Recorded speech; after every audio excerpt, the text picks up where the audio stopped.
In this video, I'm covering how to approach design of an edible garden. So just for context, I'm out in the Phoenix, Arizona area. That's USDA Garden Zone 9B. If you're not familiar with the area, we get very hot in the summer, so up to 120 degrees Fahrenheit. Our winters can go as low as mid-20s. So I've lived about half my life in Arizona. I'm originally from Northern California. Surprisingly, despite our wide range of temperatures, we can grow a lot of different things out here. So before even asking the question of what to plant or where to put it, you really need to ask yourself, what is your goal? And the answer to that question, may be a mix of things. You may not just want to use your space 100% for growing edible plants. You may want a space, for recreation, for entertaining people. Another thing you want to think about is, what are your current pain points? What do you want to solve? Do you have an issue with privacy?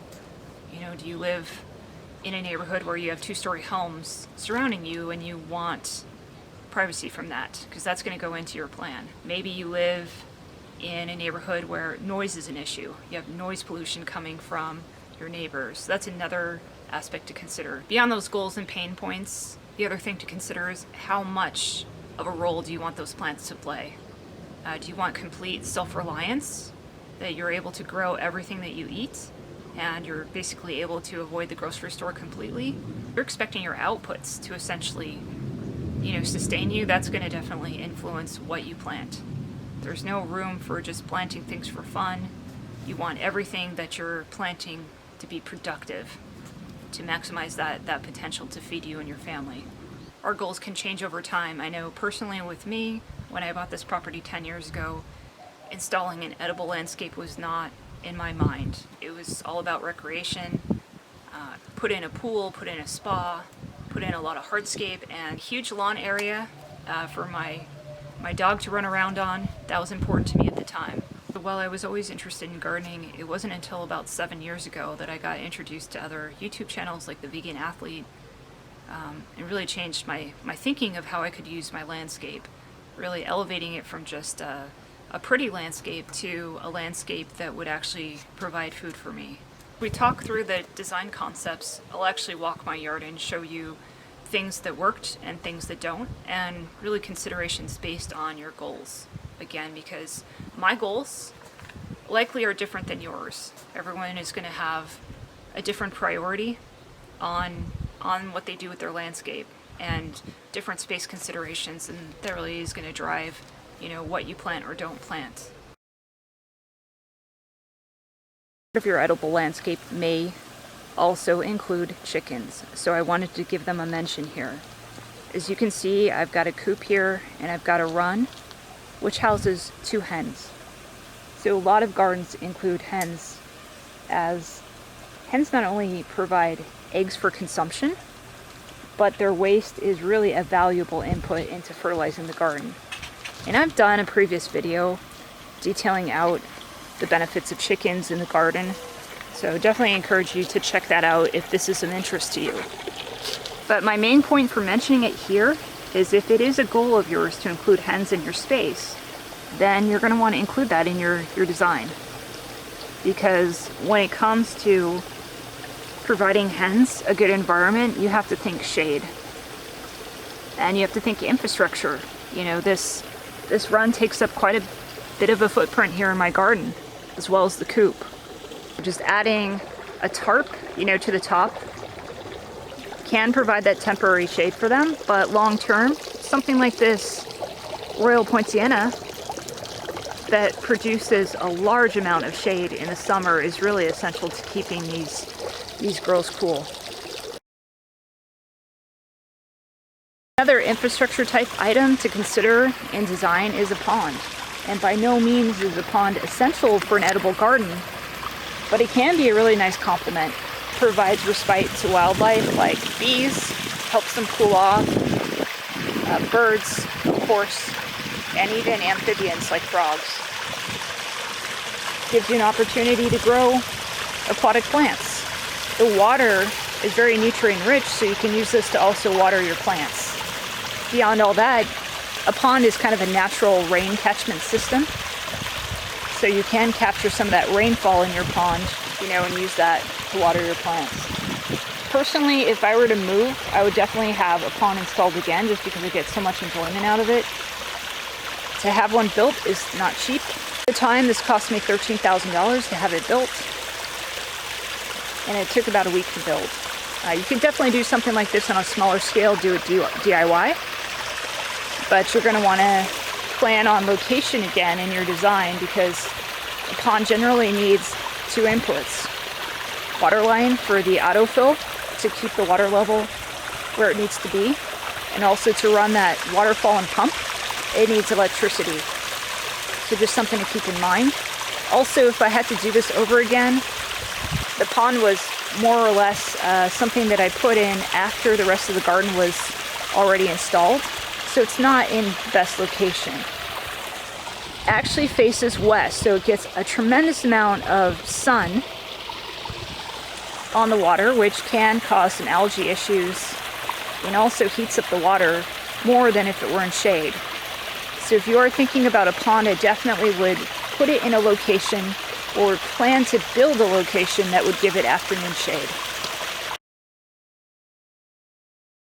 If your main goal is 100% food self-reliance, then your priority, I would say, is to prep a space for a large number of raised garden beds. Raised beds will give you the opportunity to produce vegetables reliably in your yard year-round and essentially avoid the stores. Going with just fruit trees is not going to give you that. Fruit trees was, you know, my priority when I started this edible landscape, and you can see the garden beds are just more of an afterthought where they're sprinkled in here. If I were to do things over again, I would focus on installing 9 to 12 large raised garden beds for all my seasonal veggies so that I could essentially stop shopping for produce at stores and produce everything myself.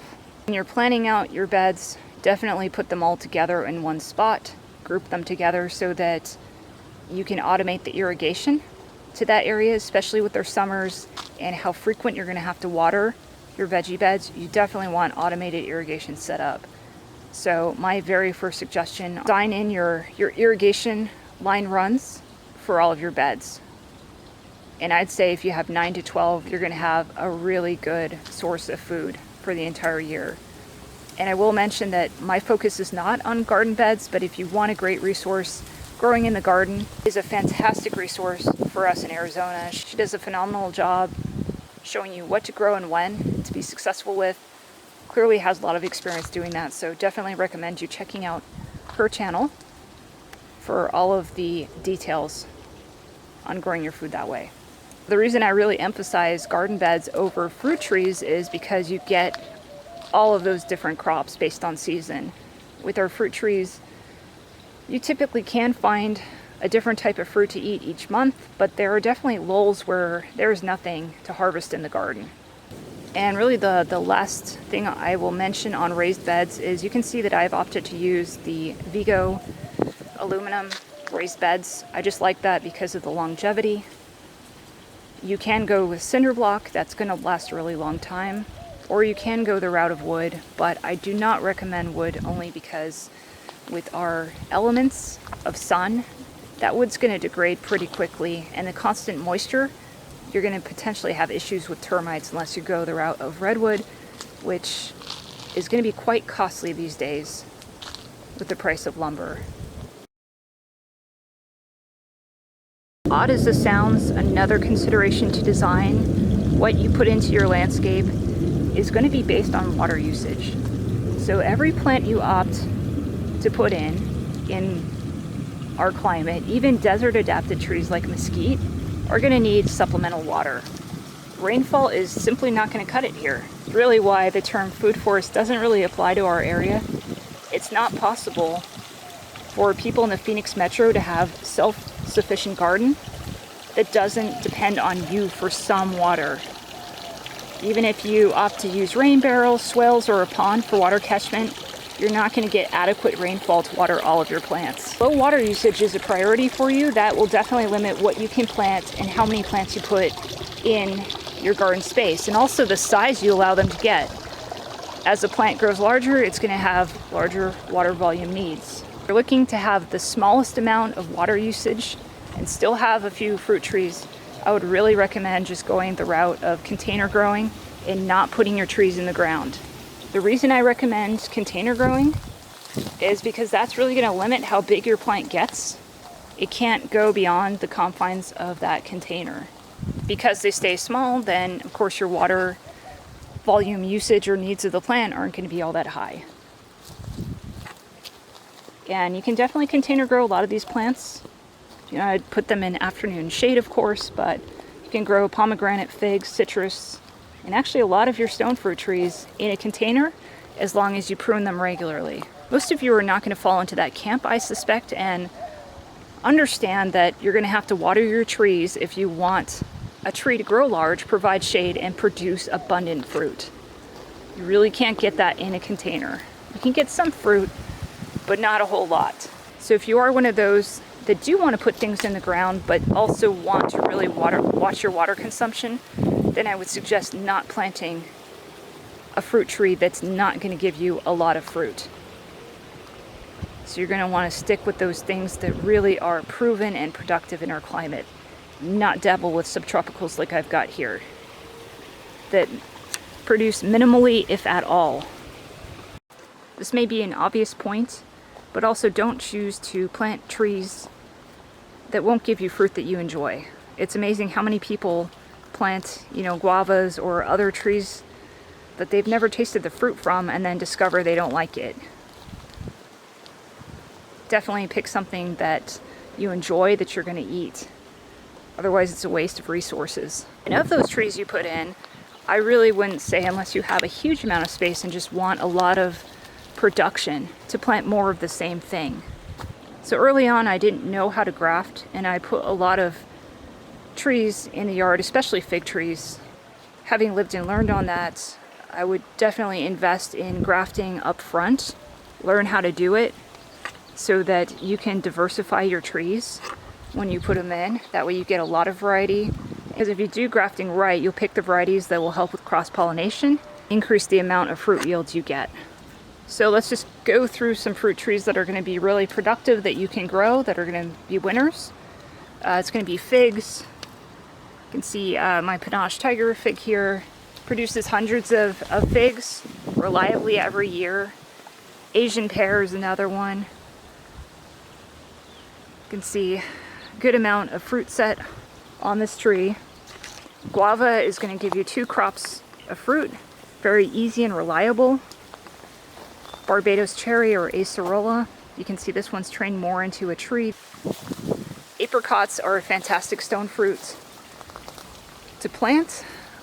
This apricot tree here is just clad full of apricots.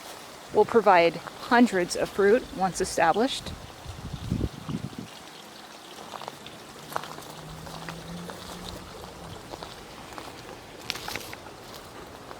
Peach trees are going to be another one that are very productive here. Can't go wrong with the low chill peach. Citrus of all kinds are going to do fantastic in our climate. Very worthwhile to grow. Again, rank these in order of how much you like them, and that would help you plan and prioritize your space. If you enjoy olives like I do, an olive tree might be a good one to add. Those are also very easy to grow and very productive within a few years. Mulberry trees are going to be a great one to add. I would definitely stick with the dwarf variety though, if you put one in the ground. While I don't have any grapes growing on my property at this time, you can be successful with them. You just have to keep on top of the pest pressure. The skeletonizers, those caterpillars can really damage your harvest. But if kept in check, that's definitely going to be a winner for you. Low chill apples like this Anna apple are going to be extremely productive for you. Easy to grow.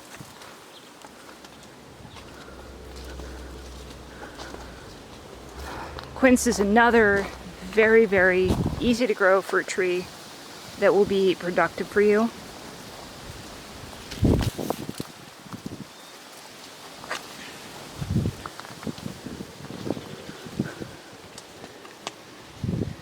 And the last one that I'd recommend is actually a subtropical, but super easy to grow, and that's the longan. This is the Kahala variety. I've had fruit set reliably on this tree 1 year after planting every year. Similar to Barbados cherry, pomegranate is a definite winner in our climate. It will fruit for you very soon after planting. You can grow it into a tree form if you desire, but super easy one to grow in our climate. So named off quite a few fruit trees that are very successful here and proven in our climate. As far as water usage, I think they're all fairly similar. Of course, the Mediterranean plants don't take up as much water as some of the other ones. And if you do plant more of the deciduous trees, then you will have less water usage than if you have evergreens, just because you don't need to water those at all during the cool months. Whereas the evergreens will require a little bit of water during the winter time. So again, if you're looking at that water usage equation, another consideration when you're picking your plants. But really, with the ones I mentioned, I would just rank them in order of importance. Especially if you have a small space, you may not be able to plant everything that you want. So definitely plant the things that you enjoy the most to really take advantage of your space. Climates outside of ours that are not so hot and dry, their emphasis on location and design is actually to maximize the sun hitting their plants. Here we have a different challenge. We get too much sun in summer, so our emphasis on design is really an attempt to block it. Your biggest strategies initially with design is going to be to creating a microclimate that provides shade so that the plants can really do well and not fry up. There's a few ways to approach this. One is you can plant fast-growing overstory trees. So these are things like moringa, mesquite, tipu, or mulberry. So I'll just show you my moringa here. Now we're just starting to warm up, and I cut this back really hard each winter, but moringa grows really fast, can put on 10 to 15 feet of growth in a year, so extremely fast growing. So the idea here is you'd plant those overstory trees your first year, let those develop, and then you could go to plant your fruit trees the next year once those shade canopies have grown in. Another option is if you don't want to plant a tree to provide shade, you can put up a structure. You can see that's what I actually did for my pond area. I didn't want a large overstory tree to shed in the pond, so I put up this huge structure and put shade cloth on top. So that's another option for your plants, is you can put artificial shade up until they grow in enough of a canopy to shade themselves. You might also need to just block the sun. And that's what I did here in this tropical area. And I used clumping bamboo. So it's looking very sparse right now due to the winds we had this winter. Most of the leaves got knocked off, but as we warm up, it'll leaf back out, and this will essentially provide a screening wall that will block all the westward sun from hitting these subtropicals like my avocado and my jaboticaba, bananas, sapodia. And beyond just providing that wall, you can see that bamboo does fan out quite a bit, so it does provide some overhead shade as well. It's also a fantastic wind block. So for certain applications, bamboo is a really great option in your design. To provide you with a few examples of how I incorporated shade into this yard, you can see I've definitely used the clumping bamboo. This is a stand of old hamii bamboo. I've also utilized Royal Poinciana. While it doesn't provide any kind of shade in the wintertime, in the summer when we need it, it flushes out full of a canopy of leaves and really heavily shades this middle path that otherwise would be saturated in sun. Beyond these things, I've also used mulberry for the overstory approach 7 years ago when I started this garden. And what I found is with mulberry, something to take note of is they have very invasive lateral roots, and they will overtake other smaller, weaker trees, which is pretty much anything in your garden, because as you'll find, when mulberry matures, it will be the king of your garden, and it will surpass anything else you're growing in size. So beyond having really invasive roots, the other downside is, of course, mulberry is a deciduous tree. It loses all its leaves in winter.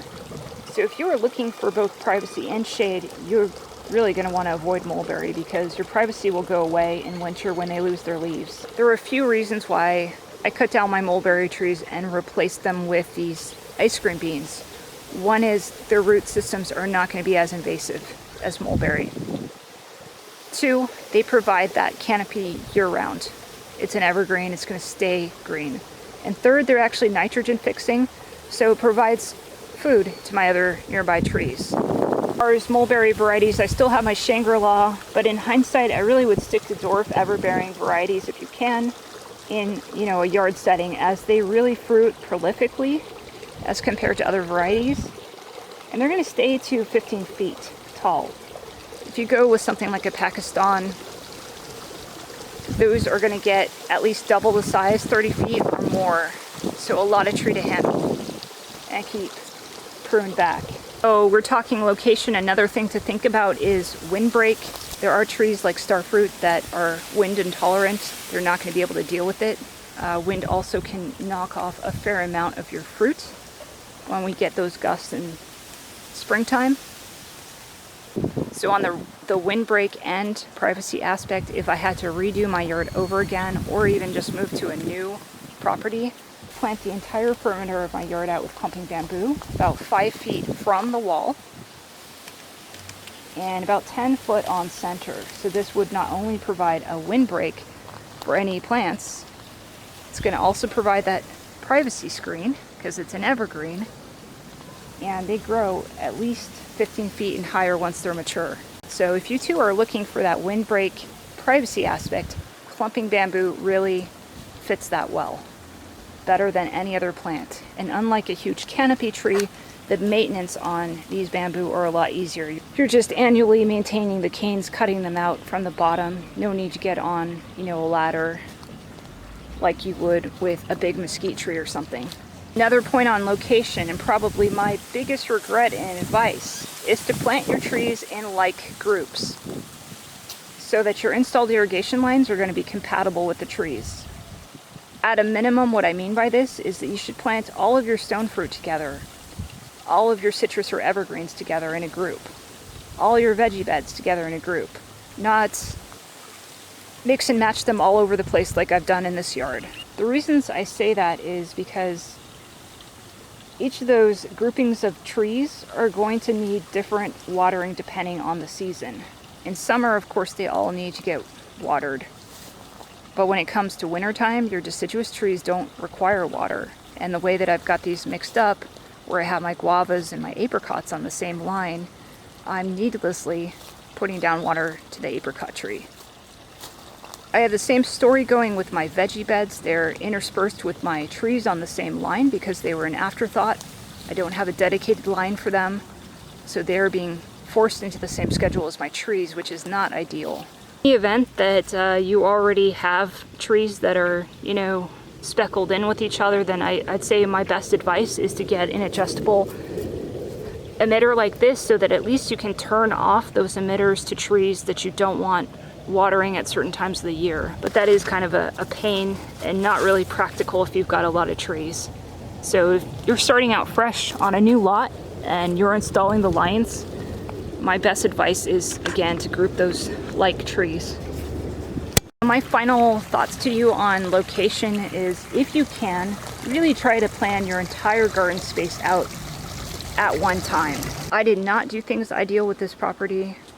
I did it piecemeal, did little chunks at a time, and as a result, some trees are not where they really should be.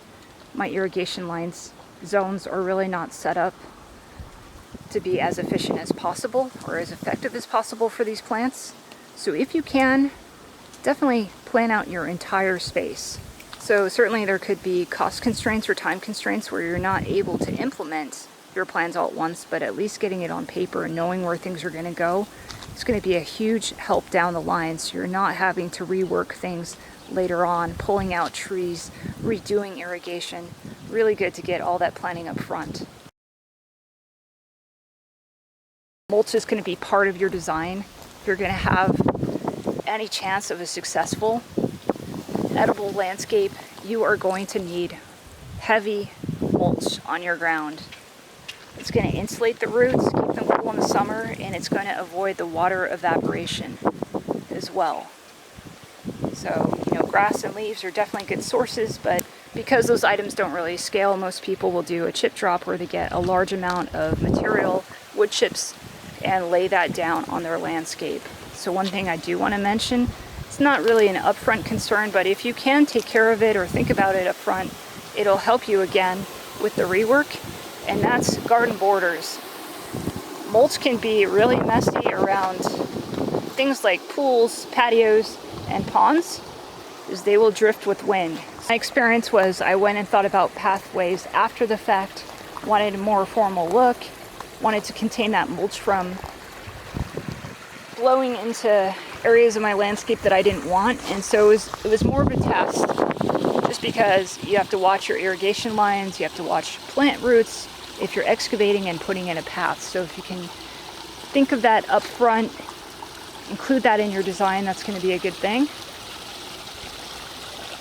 Whether that be hardscape or some kind of edging that you put in. I hope that this video helped those of you that are looking to install an edible garden. While I tried to cover a lot of the aspects or considerations, I'm sure there are some that I missed, so if you do have any questions or comments, please put them in the comments section and I'll do my best to answer them. Thanks for watching and happy gardening.